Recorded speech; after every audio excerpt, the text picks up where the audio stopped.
Alors, petite actu sur Presse Citron concernant la Gigafactory 4 de Tesla en Allemagne, du coup. Il y a des manifestants écologiques qui font barrage un petit peu parce que il y a des arbres qui vont devoir être coupés. Donc ça, c'est un peu problématique.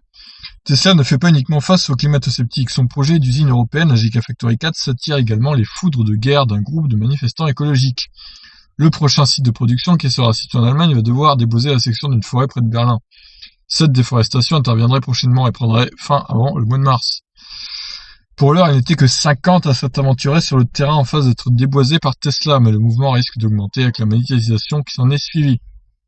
RBB24, un média allemand, rapporte que les manifestants portaient des gilets de sécurité jaunes, tiens, ça me rappelle quelque chose, basés sur le mouvement français des gilets jaunes, ont critiqué la participation insuffisante du public et ont appelé à la préservation de la forêt.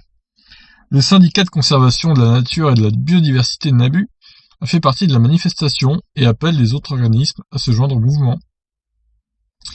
Lors du premier rassemblement, les manifestants ne tournaient pas leur contestation sur le seul élément de cette déforestation.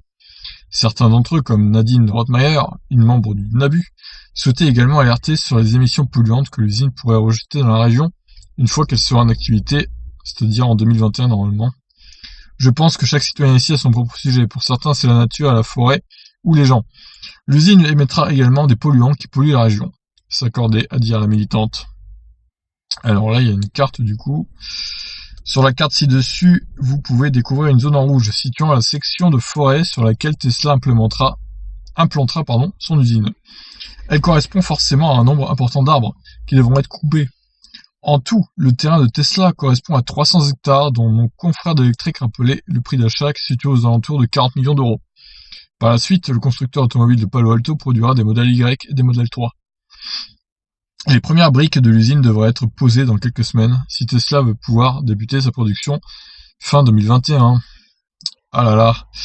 Alors ça, je sais pas trop comment ils vont s'en sortir avec cette histoire, parce que là, s'il y a les écologistes qui empêchent le coupage des arbres, ils vont pas pouvoir construire leur Gigafactory, du coup, ça va faire des retards et tout. Alors, est-ce qu'ils ont raison de manifester contre le déboisement ? Ça se défend, je saurais pas trop dire, franchement, c'est... D'un côté, oui, parce que c'est con quand même de couper des arbres, autant d'arbres, et c'est quand même le poumon de la planète, les arbres. Mais d'un autre côté, si Tesla veut pouvoir construire des voitures électriques qui sont censées être moins polluantes, plus écologiques que les voitures thermiques, il va bien falloir qu'ils construisent cette usine. Et en plus, ça fait des emplois en plus pour l'Allemagne, donc c'est compliqué. Hein. C'est compliqué de savoir quel choix faire en fait.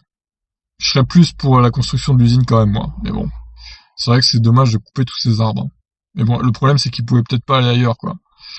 Même parce que les champs à perte de vue sans arbres, c'est que enfin, ça dépend. Il y a des zones, il y en a, mais ils voulaient peut-être cette zone particulièrement, Tesla, hein, pour près de Berlin et tout.